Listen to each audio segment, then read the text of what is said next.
Hello guys, welcome to our channel. आज हम class 11th के बायोलॉजी का chapter morphology of flowering plant का लेक्चर नंबर 6 करने जा रहे हैं, जहां पर हम आज फ्रूट और सीड को समझेंगे। लेकिन उससे पहले लेक्चर नंबर 5 के अंदर हमने जो पढ़ा था, एक बार इसे हम उसका फटाफट रिवीजन करेंगे। तो हमने लेक्चर नंबर 5 के अंदर पढ़ा था प्लेसेंटेशन। वैसे तो हमने मेन वहाँ पर प्लेसेंटेशन पढ़ा था, लेकिन हमने स्टार्ट कहाँ से किया था? गाइनोशियम से। तो हमने क्या कहा था कि गाइनोशियम क्या होता है? गाइनोशियम एक फ्लावर के अंदर फीमेल रिप्रोडक्टिव पार्ट को दिखाता है। गाइनोशियम, ठीक है। गाइनोशियम क्या होता है? Group of the carpel. और गाइनोशियम को हम रिप्रेजेंट करते हैं जी से। कार्पल के 3 पार्ट होते हैं, स्टिग्मा, स्टाइल एंड ओवेरी। जो हमारा स्टिग्मा होता है वो लैंडिंग प्लेटफॉर्म होता है पॉलन ग्रेन के लिए। स्टाइल जो है वो इलोंगेटेड ट्यूब जैसा स्ट्रक्चर होता है जहां से पॉलन ट्यूब की ग्रोथ होती है। और बेसल बल्ज पार्ट जो होता है उसे कहते हैं ओवेरी। ओवेरी के अंदर हमें देखने मिलता था प्लेसेंटा। प्लेसेंटा से एक डंडी निकलती थी जिसे हम कह रहे थे क्या? फ्यूनिकल। और फ्यूनिकल से क्या अटैच होता था? ओव्यूल अटैच होता था, ठीक है। फ्यूनिकल से क्या अटैच होता था? ओव्यूल अटैच होता था। तो यही जो अरेंजमेंट थी प्लेसेंटा की ओवेरी के अंदर, उसी को हम क्या कह रहे थे? अरेंजमेंट ऑफ ओव्यूल, ठीक है। यानी कि प्लेसेंटा कैसे अरेंज है, प्लेसेंटा से जुड़े हुए ओव्यूल कैसे अरेंज है एक ओवेरी के अंदर, उसी को हम क्या कह रहे थे? प्लेसेंटेशन। तो हमने टोटल 5 टाइप की प्लेसेंटेशन देखी थी। सबसे पहली टाइप की जो प्लेसेंटेशन देखी थी वो देखी थी हमने मार्जिनल प्लेसेंटेशन, जहां पर प्लेसेंटा एक रिज में उगता है, ठीक है। और ओव्यूल सारे कैसे उगते हैं? उसी रिज में, और 2 रो बनाते हैं, जैसे कि हमने पी के अंदर देखा था, मटर के अंदर, ठीक है। सेकेंड टाइप ऑफ प्लेसेंटेशन जो हमने देखी थी वो हमने देखी थी एक्साइल प्लेसेंटेशन। क्या देखी थी? एक्साइल प्लेसेंटेशन की जो प्लेसेंटा है वो कहाँ प्रेजेंट होते थे? एक्सिस में प्रेजेंट होते थे। और ओव्यूल कैसे उगते थे? बीच में, ठीक है। और मल्टीलोक्यूलर, यानी कि बहुत मल्टीलोक्यूलर यानी कंपार्टमेंट हमें ओवरी के देखने को मिलते थे। तो उस प्लेसेंटेशन को हम कहते थे एक्साइल, जो कि हमें चाइना रोज, टमाटो और लेमन के अंदर देखने को मिल रही थी।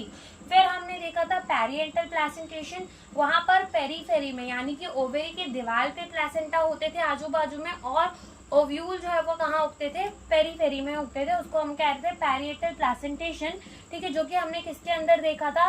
मस्टर्ड एंड आर्जिमोन के अंदर देखा था। देन हमने देखा था फ्री सेंट्रल प्लेसेंटेशन, जहां पर फ्रीली बीच में, सेंटर में प्लेसेंटा प्रेजेंट होता था और सेंटर पे ही ओव्यूल उग रहे थे। तो हमने देखी थी फ्री सेंट्रल प्लेसेंटेशन, जो कि हमने प्राइम रोज के अंदर देखी थी।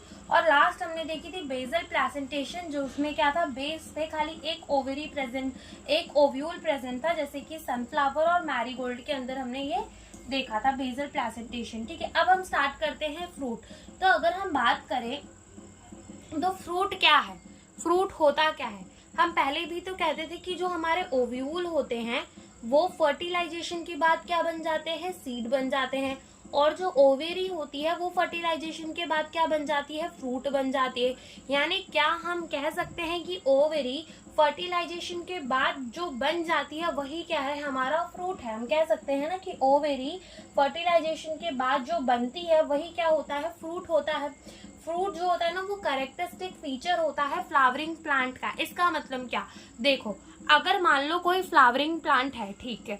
अब कोई फ्लावरिंग प्लांट है तो उस फ्लावर के अंदर क्या हमें गाइनोशियम देखने को मिलेगा? बिल्कुल देखने को मिलेगा।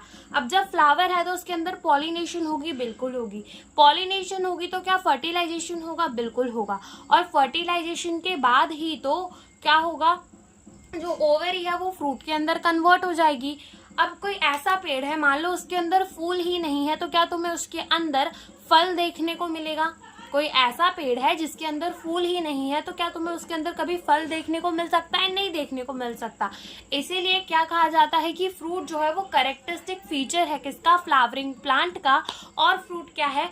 जो ओवेरी आफ्टर फर्टिलाइजेशन जो बन जाती है, आफ्टर फर्टिलाइजेशन ओवेरी जो बन गई वही क्या है? फ्रूट है, ठीक है। तो ये बात हम लिख लेते हैं कि फ्रूट क्या है? Characteristic feature of the flowering plant. Characteristic feature of flowering plant. Fruit क्या है? कैरेक्टरिस्टिक फीचर है किसका? फ्लावरिंग प्लांट का लिख लो या फिर एंजियोस्पर्म्स का लिख लो। ये क्या है? कैरेक्टरिस्टिक फीचर है। और आफ्टर फर्टिलाइजेशन,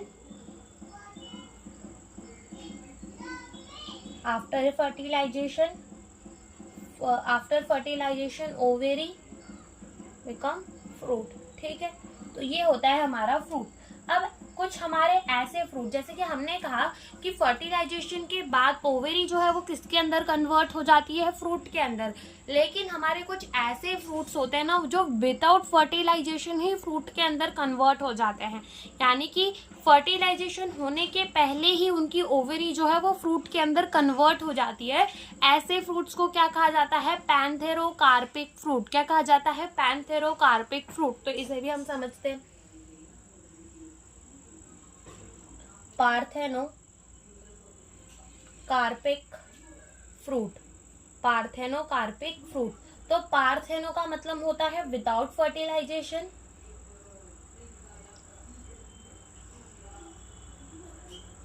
विदाउट फर्टिलाइजेशन, और carp word is related to the fruit, ठीक है।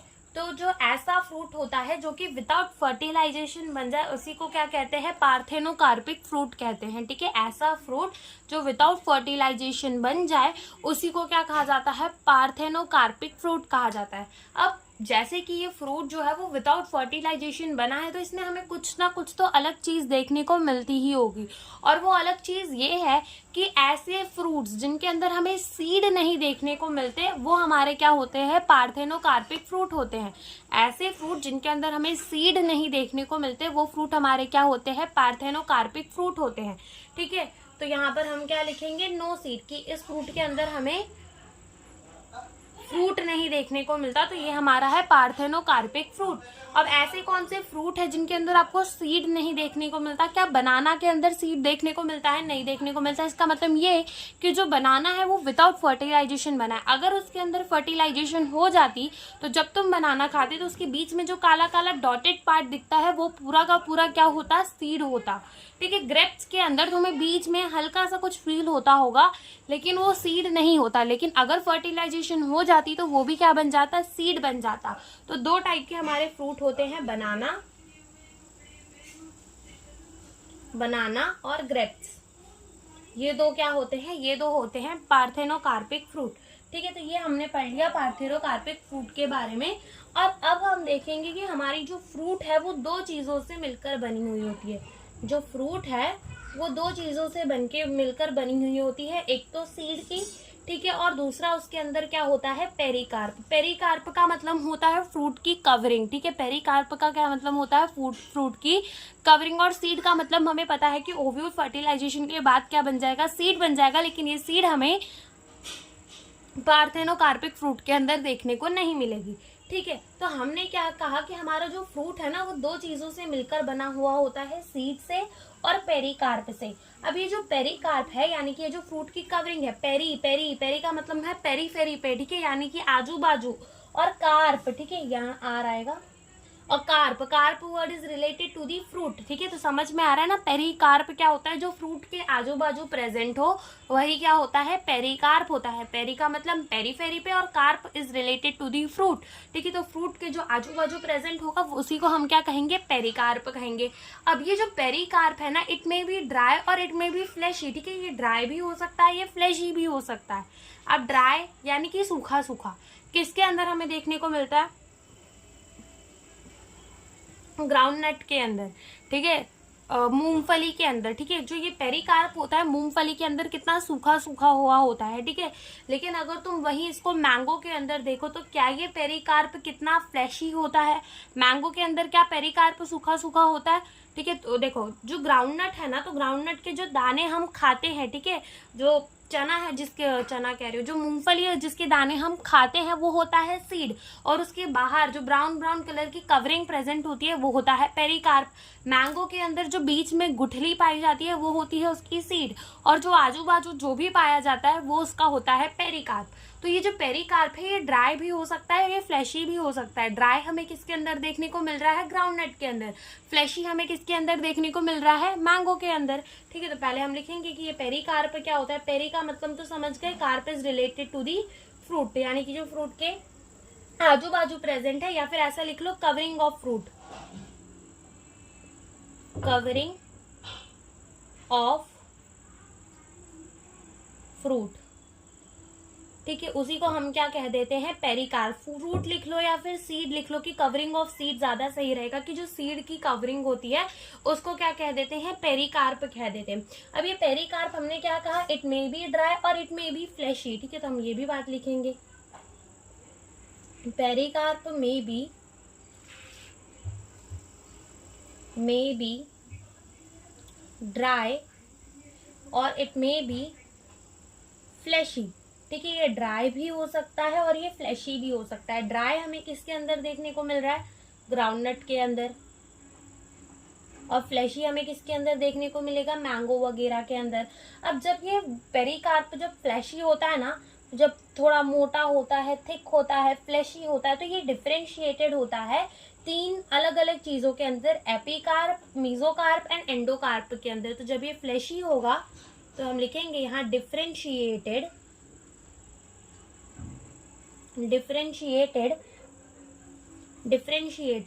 सबसे पहला क्या, एपिकार्प,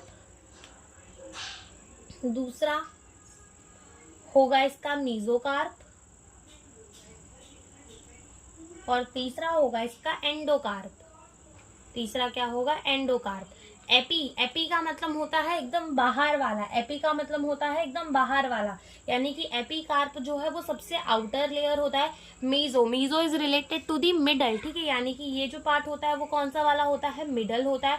और एंडो का मतलब होता है एकदम अंदर वाला पार्ट, तो ये सबसे क्या होता है, इनर लेयर होता है। ठीक है, सबसे अंदर वाला होता है एंडोकार्प। तो हमने क्या बोला, फ्रूट के अंदर हमें सीड और पेरिकार्प देखने को मिलेगी। पेरिकार्प जो है वो क्या है, कवरिंग है सीड की।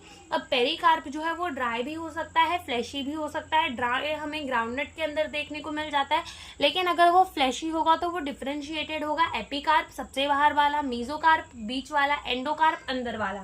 ठीक है, तो अब हम है ना with the help of the mango और कोकोनट समझेंगे कि कैसे एपिकार्प प्रेजेंट है, कैसे मेसोकार्प प्रेजेंट है, कैसे एंडोकार्प प्रेजेंट है। वो चीज को अभी हम यहाँ पे देखेंगे। तो ये देखो हमने क्या किया है, मैंगो और कोकोनट का डायग्राम बना लिया है, हल्का फुल्का उनके तरह ही ये दिख रहा है। तो सबसे पहले अगर हम देखें तो हमने कहा कि मैंगो के अंदर जो पेरिकार्प होता है वो फ्लैशी होता है, यानी कि वो डिफरेंशिएटेड होता है एपिकार्प, मेसोकार्प, एंडोकार्प के अंदर। तो ये जो सबसे बाहर की तरफ लेयर प्रेजेंट होती है येलो या रेड कलर की, ठीक है, जिसको बाहर से देख के हम पहचानते हैं कि आम अच्छा होगा, खराब होगा, कैसा होगा। ठीक है, तो उसी को क्या कहा जाता है, उसी को कहा जाता है एपिकार्प। क्या कहा जाता है, एपिकार्प। फिर अंदर की तरफ जो एडिबल पार्ट होता है, जो पीला पीला पोर्शन अपन खाते हैं, वो क्या होता है, वो होता है मेसोकार्प। क्या होता है वो, मेसोकार्प।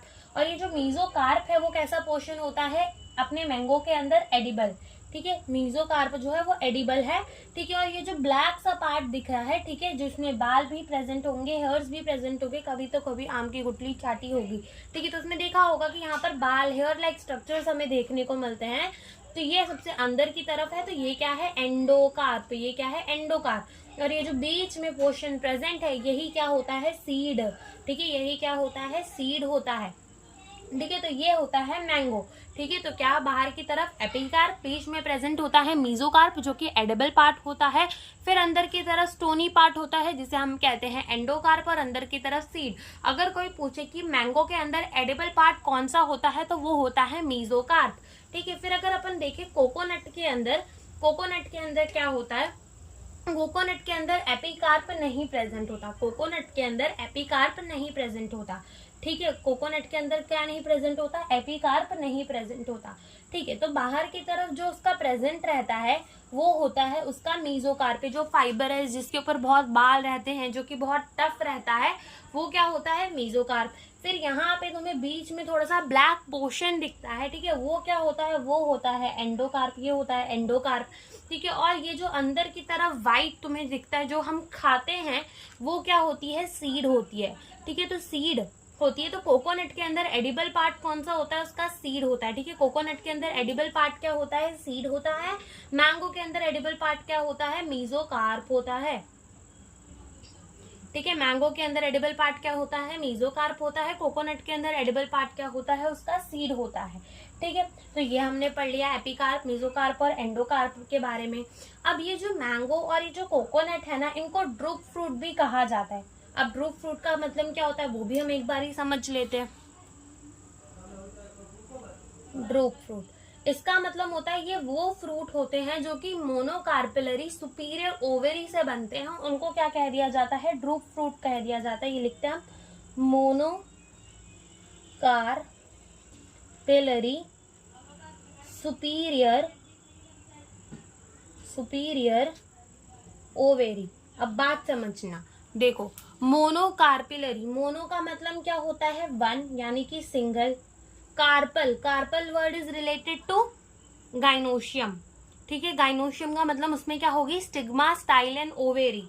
ठीक है, तो कार्पल, तो मोनोकार्पेलरी यानी कि जिसके अंदर हमें सिर्फ एक कार्पल देखने को मिल रहा है, सुपीरियर ओवेरी, इसका मतलब कौन सी कंडीशन, हाइपोगाइनस कंडीशन, यानी कि जहां पर ओवेरी जो होती थी वो क्या होती थी, सुपीरियर होती थी, और अदर वर्ल्स कहाँ सिचुएटेड होते थे, नीचे सिचुएटेड होते थे, मोनोकार्पिलरी सुपीरियर ओवेरी। ठीक है, अब मतलब समझ में आया, से जो फ्रूट बनते हैं उनको क्या कह दिया जाता है, ड्रूप फ्रूट कह दिया जाता है, जो कि दो है, मैंगो और कौन, कोकोनट।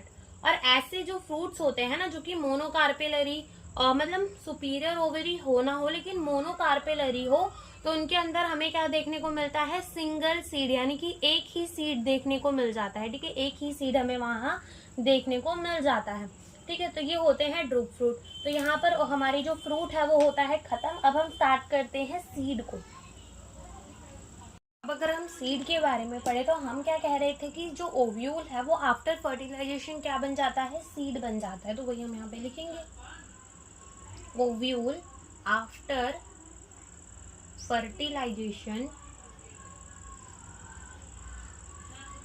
क्या बन जाता है, सीड बन जाता है। क्या बन जाता है, सीड बन जाता है।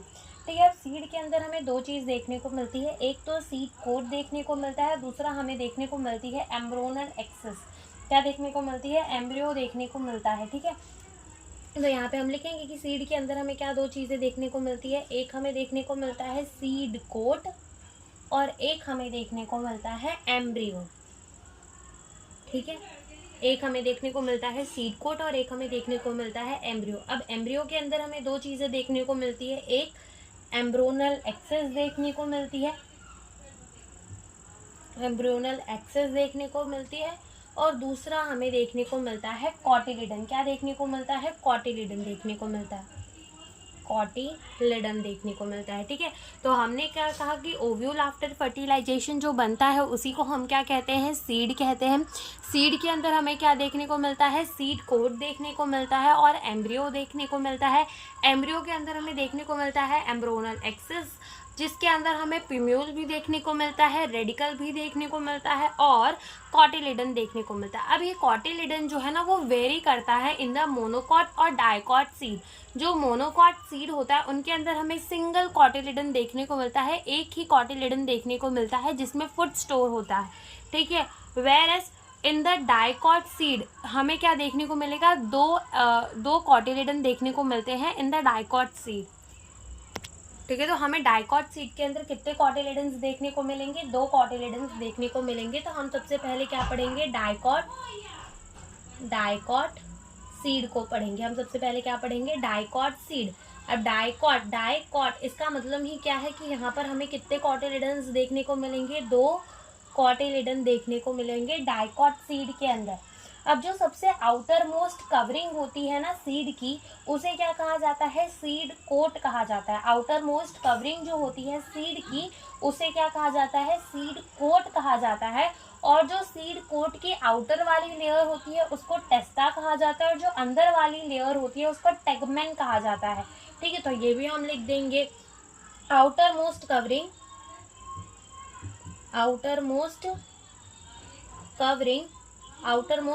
को क्या कहेंगे, सीड कोट कहेंगे। सीड कोट की जो बाहर वाली लेयर होगी, ठीक है, आउटर वाली लेयर होगी, उसको क्या कहेंगे, टेस्टा। और जो अंदर वाली लेयर होगी, इनर वाली, उसको क्या कहेंगे, टेगमेन कहेंगे। क्या कहेंगे, टेगमेन कहेंगे। तो एक बार ही हम देख भी सकते हैं। जैसे मान लो ये चना, जैसे कि हमारे एनसीईआरटी के अंदर भी चने से ही समझाया हो, तो हम भी एक चना लेकर आ गए। ठीक है, अब हम क्या करेंगे, अब हम इसका निकालेंगे सीड कोट। ठीक है,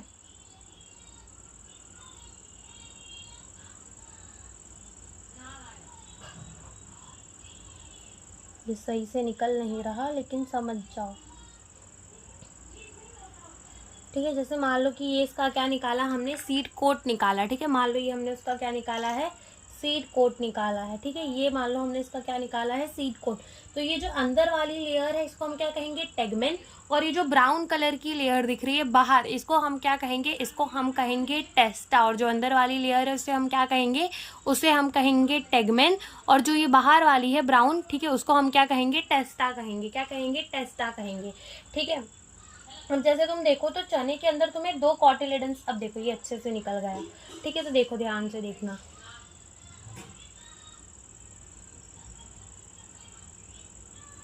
एक सेकेंड।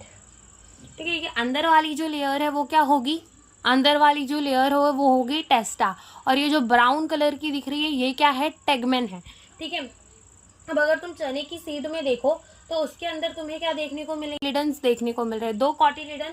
यानी कि इसका क्या मतलब है कि ये कैसी सीड है, एक डाइकॉट सीड है। कैसी सीड है, ये एकदम डाइकॉट सीड है। और साथ में तुम्हें एम्ब्रोनल एक्सिस भी अगर देखने को मिली होगी तो अच्छी बात है, वरना देखो ध्यान से, यहाँ पर तुम्हें एम्ब्रोनल एक्सिस भी दिखेगी, ध्यान से देखना। ये बीच में जो प्रेजेंट है, ये इसकी क्या प्रेजेंट है, एम्ब्रोनल एक्सिस प्रेजेंट है, जहां पर रेडिकल भी देखने को मिलेगा, साथ में हमें पिम्यूल भी देखने को मिलेगा। ठीक है, तो ये होता है सीड कोट। ठीक है, तो हमने क्या कहा कि 2 कॉटिलेडन होते हैं डाइकॉट सीड पे, जो आउटर मोस्ट कवरिंग होती है उसे कहते हैं सीड कोट। सीड कोट का जो बाहर वाला पार्ट होता है उसे क्या कहते हैं, टेस्टा। और जो अंदर वाला होता है उसको कहते हैं टेगमेन। अब क्या होता है कि हमें हाइलम एक स्कार होता है, एक दाग होता है सीड कोट पे, जहां पर हमारा डेवलपिंग सीड जो है, यानी कि जो सीड अभी बढ़ रहा है वो फ्रूट से अटैच होता है, उसे कहते हैं हाइलम। अगर तुम चने के अंदर देखो तो तुम्हें इधर, ठीक है, ध्यान से देखो, यहाँ पर एक हाइलम देखने को मिलेगा। ठीक है, यहाँ छोटा सा छेद देखने को मिल रहा है। ठीक है, इसी को क्या कहते हैं, ऊपर की तरफ जो छोटा सा छेद देखने को मिल रहा है वो क्या है, हाइलम है। क्या है, हाइलम है। अब तुम सोच रहे होगी कि इसका फ्रूट कहाँ है। हमने कहा कि जो सी हाइलम है वो एक स्कार है, जहां से डेवलपिंग सीड जो है वो फ्रूट से अटैच होता है। तो इसका फ्रूट कहाँ है, तो तुमने कभी ना कभी वो हरे चने खाए होंगे जिसको ऐसे पटक करके फोड़ते हो, फिर उसके अंदर से हरे चने निकलते हैं, फिर वो सूखने के बाद ही ऐसे बन जाते हैं। तो वो उस फली से कैसे अटैच रहा होगा, इस कार के थ्रू। इस कार के थ्रू, जिसे हम क्या कह रहे हैं, हाइलम कह रहे हैं। क्या कह रहे हैं, हाइलम कह रहे हैं। ठीक है, तो यहाँ पर हम क्या लिखेंगे कि हाइलम क्या होता है, एक स्कार होता है through which developing seed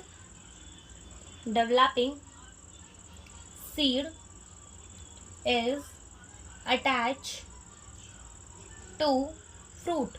ठीक है, developing seed is attach to fruit, वो क्या होता है, हाइलम होता है। और हाइलम के ऊपर हमें एक छोटा सा पोर देखने को मिलता है, उसे कहते हैं माइक्रोपाइल। और उसी माइक्रोपाइल से वाटर का, मतलब अगर तुम देखोगे, तुम रात को चने जब फुला देते हो ना, तो वो रात को कैसे होते हैं, कड़क कड़क, लेकिन जब तुम सुबह देखोगे तो वो फूल जाते हैं। तो वाटर अंदर कहाँ से जाता है, उस माइक्रोपाइल वाले पोर से ही अंदर जाता है। ठीक है, तो अबोहाइलम हमें एक स्कार देखने को मिलता है, एक छोटा सा स्कार देखने को मिलता है, छोटा सा पोर देखने को मिलता है, स्मॉल पोर। ठीक है, अबोहाइलम एक स्मॉल पोर देखने को मिलता है, जिसे क्या कहते हैं, माइक्रोपाइल कहते हैं। क्या कहते हैं, माइक्रोपाइल कहते हैं। अब सीड कोट के अंदर हमें क्या देखने को मिलेगा, एक एम्ब्रियो देखने को मिलेगा। एम्ब्रियो के अंदर हमें देखने को मिलेगी एम्ब्रोनल एक्सिस, और हमें क्या देखने को मिलेंगे, कॉटिलेडन। क्या देखने को मिलेगा, एम्ब्रोनल एक्सिस, और हमें क्या देखने को मिलेगा, cotyledon. Now this cotyledon can be fleshy, जिसके अंदर खूब सारा रिजर्व फूड मटेरियल होता है, जैसे चने का हमने अभी देखा। और वो ड्राई भी हो सकता है, अच्छा खासा फूड मटेरियल भी भरा होता है। और हमें यहाँ पर क्या देखने को मिली थी ना, एम्ब्रोनल एक्सिस देखने को मिली थी। तो इसी एम्ब्रोनल एक्सिस के ऊपर रेडिकल भी प्रेजेंट होता है, पिम्यूल भी प्रेजेंट होता है। ठीक है, तो पहले हम इतनी बातें लिख लेते हैं कि हमें क्या देखने को मिलेगा, हमें देखने को मिलेगा विद इन सीड कोट हमें क्या देखने को मिलेगी, हमें देखने को मिलेगी एम्ब्रोनल एक्सिस, एम्ब्रियोनल एक्सिस, और देखने को मिलेगी कॉटिलिडन। कॉटिलिडन एम्ब्रियोनल एक्सिस के अंदर हमें देखने को मिलेगा रेडिकल। रेडिकल क्या होता है, जहां से रूट डेवलप होता है, और पिम्यूल भी देखने को मिलेगा। और पिम्यूल क्या होता है, जहां से शूट डेवलप होता है। कॉटिलिडन जो होते हैं वो कैसे होते हैं, फ्लैशी होते हैं। और फ्लैशी होते हैं means full of food material, ठीक है। अच्छा खासा इनमें क्या भरा हुआ होता है, फूड मटेरियल भरा हुआ होता है, ठीक है। अब क्या होते हैं कि अपने डाइकॉट सीड जो होते हैं वो जनरली कैसे होते हैं, नॉन एंडोस्पर्मस होते हैं, यानी कि उनके अंदर हमें एंडोस्पर्म नहीं देखने को मिलता। अब एंडोस्पर्म का मतलब तो आपको 12th में ही समझ आएगा, 12th के फर्स्ट चैप्टर के अंदर। लेकिन अभी बस इतना याद रख लो कि जो हमारे डाइकॉट सीड होते हैं वो कैसे होते हैं, नॉन एंडोस्पर्मस, यानी कि हमें उनके अंदर एंडोस्पर्म नहीं देखने को मिलता है। लेकिन इसमें एक एक्सेप्शन है, क्या, कैस्टेड का, कि कैस्टेड जो होता है वो डाइकॉट होता है, लेकिन फिर भी हमें उसके अंदर क्या देखने को मिलता है, एंडोस्पर्म देखने को मिलता है, ठीक है। तो ये बात भी हम लिखेंगे। तो हम लिखते हैं कि generally dicot seed are non endo, ठीक है, नॉन एंडोस्पर्मस एक्सेप्ट कौन, कैस्टेड, जो कि कैसा होता है, एंडोस्पर्मस होता है। और ये एंडोस्पर्म बनता कैसे है, as a result of double fertilisation endosperm बनता है। तो हम लिख देंगे कि एंडोस्पर्म कैसे बनता है, endosperm form as a result of, वो एंडोस्पर्म बनता है। अगर अपन नॉन एंडोस्पर्मिक सीड के एग्जाम्पल लिखें तो वो कौन कौन से हो जाएंगे, वो हो जाएगा हमारा बीन, ग्राम, ठीक है, पी। ये सारे जो सीड होते हैं इनके अंदर हमें एंडोस्पर्म देखने को नहीं मिलती, ठीक है, इनके अंदर हमें एंडोस्पर्म देखने को नहीं मिलती है, ठीक है। तो यहाँ पर हम नॉन एंडोस्पर्मस सीड के एग्जाम्पल लिख देते हैं। तो वो क्या हो जाएगा, बीन, पी, ठीक है, और ग्राम। ये सारे कैसे होते हैं, नॉन एंडोस्पर्मस सीड होते हैं। अब हम देखेंगे, अब देखो, इससे पहले हमारे एनसीईआरटी के अंदर एक डायग्राम दिया हुआ है, ठीक है। वो डायग्राम भी एक बार अगर हम देखें तो उस डायग्राम को भी एक बार हम बनाने की कोशिश करते हैं।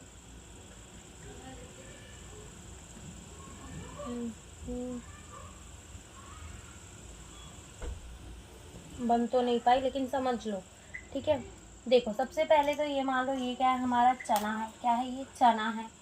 अब क्या होगा कि यहाँ पर तुम्हें एक स्कार दिखेगा, जिसे क्या बोलोगे, हाइलम बोलोगे। इसी के नीचे एक छोटा सा दिखेगा तुम्हें ओपनिंग, जिसे क्या कहेंगे, माइक्रोपाइल कहोगे। क्या कहोगे, माइक्रोपाइल कहोगे। और ये जो ऊपर की तरफ प्रेजेंट होगा उसे क्या कहेंगे, हम सीड कोट कहेंगे। अब जब इसे खोलोगे तो कैसा दिखेगा, कुछ ऐसा दिखेगा,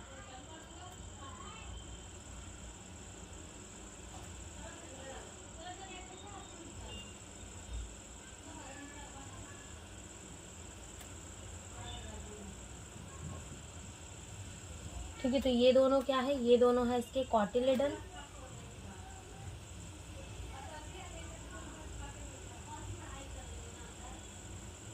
ठीक है। ये जो है ये है पिम्यूल,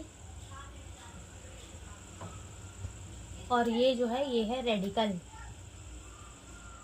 और ये जो है ये क्या है, एम्ब्रियोनल एक्सिस है, ठीक है। एम्ब्रियोनल एक्सिस जहाँ पर पिम्यूल और रेडिकल दोनों ही प्रेजेंट हैं। तो यहाँ पर हमारा डाइकॉट सीड होता है खत्म। अब हम एक बार मोनोकॉट सीड को भी देखते हैं। तो अगर हम अपनी मोनोकॉट सीड के बारे में पढ़े तो मोनो का मतलब ही होता है वन, यानी कि इसका मतलब हमें क्या देखने को मिलेगा, सिंगल कॉटिलिडन। यहाँ हमें क्या देखने को मिलेगा, सिर्फ एक सिंगल कॉटिलिडन, ठीक है। सिंगल कॉटिलिडन हमें देखने को मिलेगा किसके अंदर, मोनोकॉट सीड के अंदर। अब मोनोकॉट सीड जो होते हैं वो जनरली कैसे होते हैं, एंडोस्पर्मिक होते हैं, यानी कि हमें उनके अंदर एंडोस्पर्म जो है वो देखने को मिल जाता है। लेकिन इसका भी एक एक्सेप्शन है, ऑर्चिड, ठीक है, वो जो कि कैसा होता है, नॉन एंडोस्पर्मिक होता है। कैसा होता है तो मोनोकॉट, वो है तो मोनोकॉट, लेकिन उसके अंदर हमें एंडोस्पर्म नहीं देखने को मिलता। तो ये बात भी हम लिखेंगे कि monocot seed are generally endospermic except orchid. ठीक है, तो ये बात भी हमने लिख ली। अब अगर तुम मोनोकॉट सीड का एग्जाम्पल सोचो तो मक्का, मक्का तुमने सुना है, कहीं मक्के का दाना खाया ही होगा मक्का। ठीक है, तो उस पे क्या होता है, वो होती है हमारी वो होती है हमारी मोनोकॉट सीड। यानी कि जब तुम उसे लोगे और तुम उसे तोड़ने की कोशिश करोगे दो टुकड़ों पे, तो वो कभी नहीं टूटेगी। क्यों? दो इक्वल टुकड़ों पे कभी नहीं टूटेगी। जैसे चना टूट जाता है, मूंगफली टूट जाती है, ठीक है, ये सारी चीजें टूट जाती है, जैसे दो टुकड़ों के अंदर वो नहीं टूटेगी। क्यों नहीं टूटेगी? क्योंकि वो है मोनोकॉट। ठीक है, मोनोकॉट यानी कि उसके अंदर हमें एक अकेला कॉटिलेडन देखने को मिलता है। ठीक है, हमें उसके अंदर से एक कॉटिलेडन जो है वो देखने को मिलता है।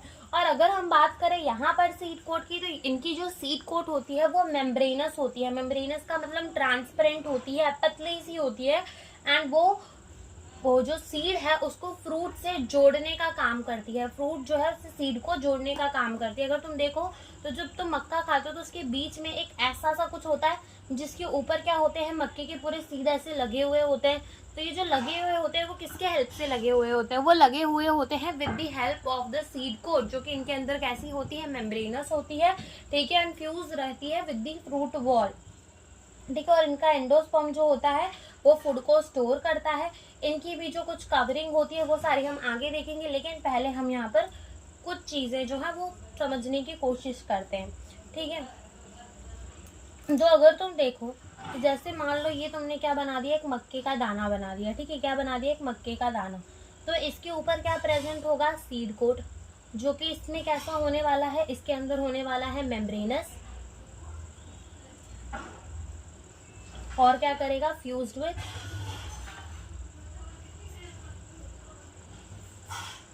Fruit wall. ठीक है, fuse with fruit wall. Okay, फिर उसके अंदर हमें यहाँ पर कुछ पोर्शन देखने को मिलेगा। ठीक है, फिर उसके बाद हमें क्या देखने को मिलेगा, यहाँ पर एक ऐसा सा पोर्शन देखने को मिलेगा जिसके अंदर हमें देखने को मिलेगा अपना एम्ब्रियो। ठीक है, और यहाँ पूरे पार्ट के अंदर क्या देखने को मिलेगा, एंडोस्पर्म, तो ये भी लिख लो। और यहाँ क्या देखने को मिलेगा, एम्ब्रियो। तो अगर हम एक मोनोकॉट सीड का डायग्राम बनाए, ठीक है, एक मोनोकॉट सीड का डायग्राम बनाते हैं पहले, तो हम फिर बात के समझेंगे। जैसे मान लो कि ये तुमने क्या बना दिया, एक मोनोकॉट का सीड बना दिया। अब इसके अंदर की अरेंजमेंट्स मेन हमें समझनी होगी यहाँ पर। ठीक है, देखो सबसे पहले तो क्या होगा कि यहाँ पर ये जो मोनोकॉट का सीड है वो दो पार्ट्स के अंदर डिवाइडेड होगा। ठीक है, तो यहाँ पर ऐसे एक पार्टीशन बना लो जिससे हमें पता चले कि ये दो पार्ट्स के अंदर डिवाइडेड है। ठीक है, ये क्या है, दो पार्ट्स के अंदर डिवाइडेड है। अब क्या होगा कि यहाँ पर प्रेजेंट होगी क्या, सीड कोट। ठीक है, क्या प्रेजेंट होगी, सीड कोट। तो वो भी हम भी बनाने का ट्राई करते हैं, कैसी भी बना लो, क्योंकि डायग्राम तो तुम्हें एनसीईआरटी के अंदर अच्छा दिया ही हुआ है। ठीक है, तो बना दो पहले तुम सीड कोट।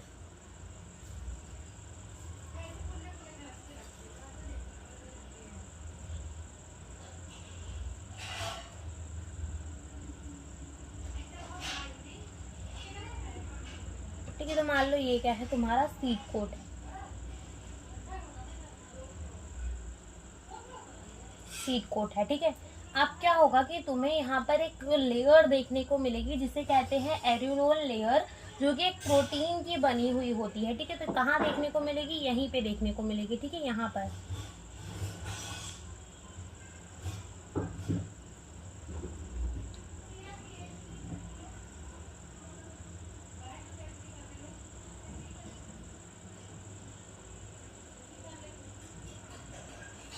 ठीक है, तो यहाँ पे तुम्हें एक लेयर देखने को मिलेगी जिससे क्या कहते हैं, एरियोलॉन लेयर, जो कि एक प्रोटीन की बनी हुई लेयर होती है। तो यहाँ पर हम भी बना देते हैं उस लेयर को। तो ये क्या है, ये है एरियोलॉन लेयर, जो कि किसकी बनी हुई है, प्रोटीन की। और ये जो बीच में पूरी जगह दिख रही है ना, इस पूरी की पूरी जगह के अंदर क्या भरा हुआ होता है, पूरी की पूरी जगह के अंदर भरा हुआ होता है एंडोस्पर्म। और अगर कोई पूछे एंडोस्पर्म की प्लॉइडी कैसी होती है, तो वो होता है ट्रिप्लॉइड। कैसा होता है, ट्रिप्लॉइड होता है। तो ये तो बात हो गई एंडोस्पर्म की। अब होता क्या है कि अब जैसे हमने बोला कि जो मोनोकॉट का सीड है वो दो पार्ट के अंदर डिवाइडेड होता है, एक तो उसका एंडोस्पर्म वाला पार्ट हो गया और दूसरा उसका एम्ब्रियोनल एक्सेस वाला पार्ट होता है, जिसके अंदर हमें इसकी कॉटिलिडन देखने को मिलती है, वो पार्ट।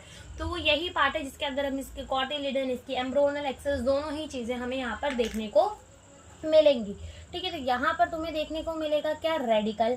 ठीक है, यहाँ पे तुम्हें क्या देखने को मिल जाएगा, रेडिकल। वैसे ही यहाँ पर तुम्हें क्या देखने को मिल जाएगा, पिम्यूल।